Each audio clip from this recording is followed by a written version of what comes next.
আল্লাহ বলে বান্দা নবী তোমাকে আমার সঙ্গে প্রশ্ন করবে, তুমি শুধু বলবে আন্নি ফাইনি করিব, আমি আল্লাহ ওর খুবই নিকটবর্তী আছি। ও একবার অন্তঃস্থল থেকে আমাকে আল্লাহ বলে ডাক দু, আমি আল্লাহ ওর ডাকে সাড়া দেব।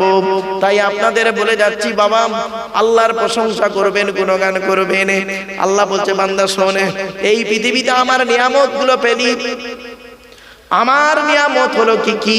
স্বামী স্ত্রী সুখে শান্তিতে থাকছিস, বাপ পেলি মা পেলি, তোর বাপ এখনো বাঁচিয়ে রেখেছি রে আমার দেয়া নিয়ামত, তোর মাকে বাঁচিয়ে রেখেছি আমার দেয়া নিয়ামত, তোর দাদা দাদি নানা নানি বউ বাচ্চা সব পেয়েছিস, কিন্তু তুই আমায় আল্লাহ আমি আল্লাহ আমাকে ভুলে গেলি।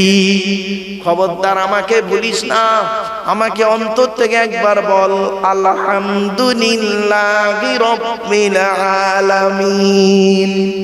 আমি আল্লাহ কি করব? একটা অক্ষর পড়ার কারণে 10টা নেকি দান করে দেব। আর রহমানির রহিম, আমি আল্লাহ হলাম দয়ালু দয়াবান। আমার দয়া যদি না থাকতো রে, তাহলে তোরা মনে রাখিস পাশাপাশি কেউ বসে থাকতে পারতি কিনা। আমি যদি তোদের মধ্যে তোদের সৃষ্টি করেছি, আমি তোদের মনের মিলটা দিয়েছি আমি, তাই দয়া আছে বলে তোরা দুজনে পাশাপাশি বসে আছিস। দয়া যদি না থাকতো তাহলে এখানে বসতো ও ওখানে বসতো, ঠিক না বেটি?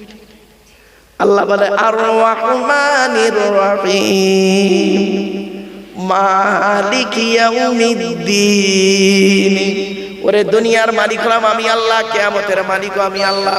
সুতরাং আমি আল্লাহ, আমার থেকে তোরা কোথায় যাবি? তাই যতদিন বাঁচবি অন্যের ইবাদত করবি না। ইয়াকা না'বুদু ওয়া ইয়াকা নাস্তাঈন, যতদিন বাঁচবি আমারই ইবাদত করবি, আমারই কাছে সাহায্য চাইবি। পৃথিবীর কোনো ব্যক্তি বস্তুর কাছে সাহায্য চাইবি না। আমি আল্লাহ, আমার উপরে ভরসা কর, আমি আল্লাহ তোর নিশ্চয়তা দেবো। যারা আমার উপরে ভরসা করে কোনো কাজে নামে, আমি আল্লাহ তাদের অত্যন্ত ভালোবাসি। ইজা আযামতা ফাতাওয়াক্কাল আলাল্লাহ ইন্নাল্লাহা ইউহিব্বুল মুতাওয়াক্কিলিন। যারা আমি আল্লাহ আমাকে ভালোবাসে, আমার উপরে ভরসা করে কোনো কাজে নামে, আমি আল্লাহ তাদের অত্যন্ত ভালোবাসি। আল্লাহ পাক কোরআনে বলেছেন বাপেরা ভরসা করবেন একমাত্র কার উপরে? আল্লাহর উপরে ভরসা করবেন। মনে রাখবেন, একটা ছোট্ট উদাহরণ দিচ্ছি বাবা, ছোট্ট উদাহরণ। একটাই রাস্তা, দুটো দল গেল, প্রথম দলটা পার হয়ে গেল, দ্বিতীয় দলটা ডুবে মরে গেল। রাস্তাটার নাম নদীর মাঝখান। দল দুটোর নাম মুসা নবীর দল, ফেরাউনের দল। মুসা নবীর দল বল পার হয়ে গেল, ফেরাউনের দল বল ডুবে মরে গেল। পার্থক্য এই জায়গাটা। ভরসাটা রাস্তার উপরে ছিল না, মুসা নবীর ভরসা ছিল আল্লাহর উপরে। আর ফেরাউনের ভরসাটা আল্লাহর উপরে ছিল না, ভরসা ছিল রাস্তার উপরে। বেটা ডুবে মরে গেল, এইটুকুই পার্থক্য। বাড়ি থেকে ভাববে আমার বাপেরা হুজুরকে এবার নিয়ে আসেন, শরীরটা একটু অসুস্থ লাগছে, 12টা বেজে গেছে, হ্যাঁ হুজুরকে নিয়ে আসেন বাবা দয়া করে।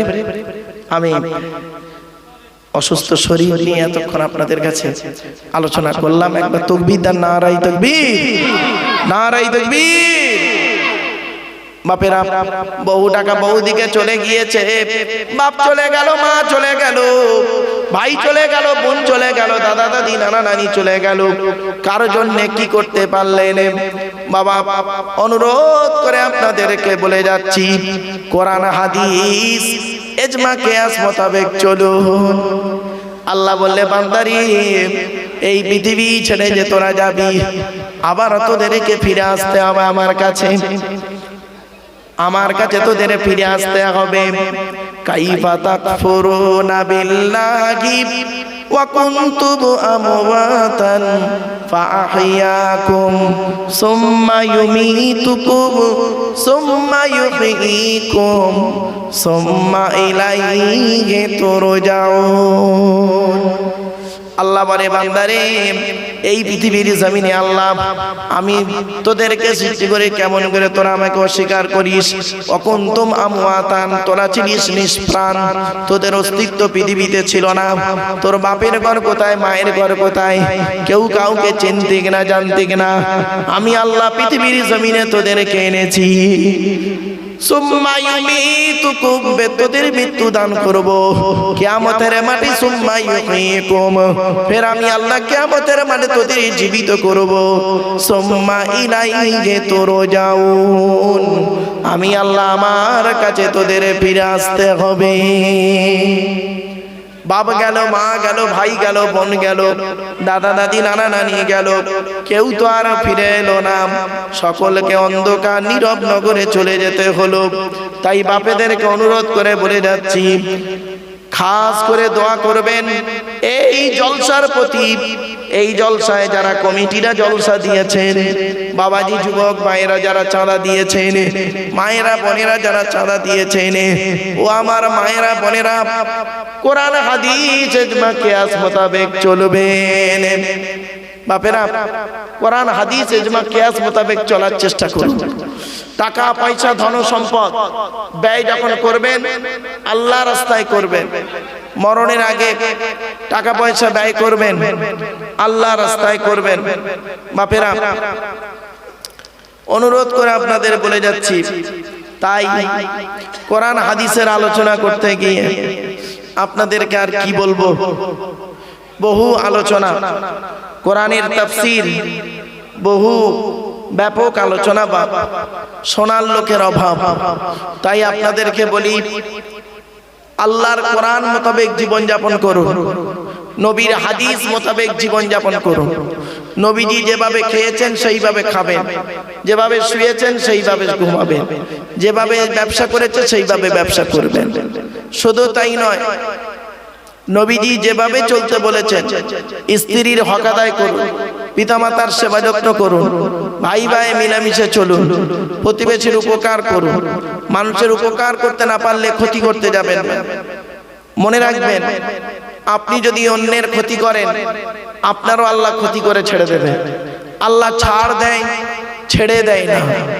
আল্লাহ ছাড় দেয়, ছেড়ে দেয় না। কবর কাউকে ছাড়ে না, কবর কাউকে ছাড়ে না। কবরে আপনাকে আমাকে যেতে হবে। মনে রাখবেন, কবর কাউকে ছাড়বে না। কবর এমন একটা জায়গা, এক নাম্বার কবর বলে আমি কবর সাপ বিছে পোকামাকড়ের ঘর। দু নাম্বার কবর বলে আমি কবর দরজা জানালা ছাড়া ঘর। তিন নাম্বার কবর বলে আমি কবর কাউকে চিনি না।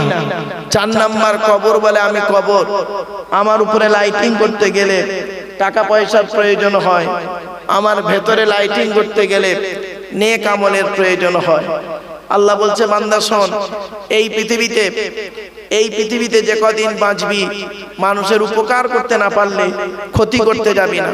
হিন্দু মুসলিম কাঁধে কাঁধ মিলিয়ে চলবেন, একে অপরের বিপদে ঝাঁপিয়ে পড়বেন। পৃথিবীতে যে কদিন বাঁচবেন ভ্রাতৃত্ব বজায় রাখবেন, ভ্রাতৃত্ব বজায় রাখবেন। এটাই হলো সবথেকে বড় জিনিস। অনুরোধ করে আপনাদের বলে যাচ্ছি, আপনাদেরকে আমি অনুরোধ করে বলে যাচ্ছি, এই জিনিসগুলো আপনারা মাথায় রাখুন। ভাই ভাইয়ের ভালোবাসা, স্বামী স্ত্রীর ভালোবাসা, বাপ বেটার ভালোবাসা, প্রতিবেশীর ভালোবাসা, বন্ধু বন্ধুর ভালোবাসা, পিতা পুত্রের ভালোবাসা, একে অপরের ভালোবাসাকে বজায় রাখুন। আর মানুষের প্রতি ভক্তি, শ্রদ্ধা, সম্মান করার চেষ্টা করুন।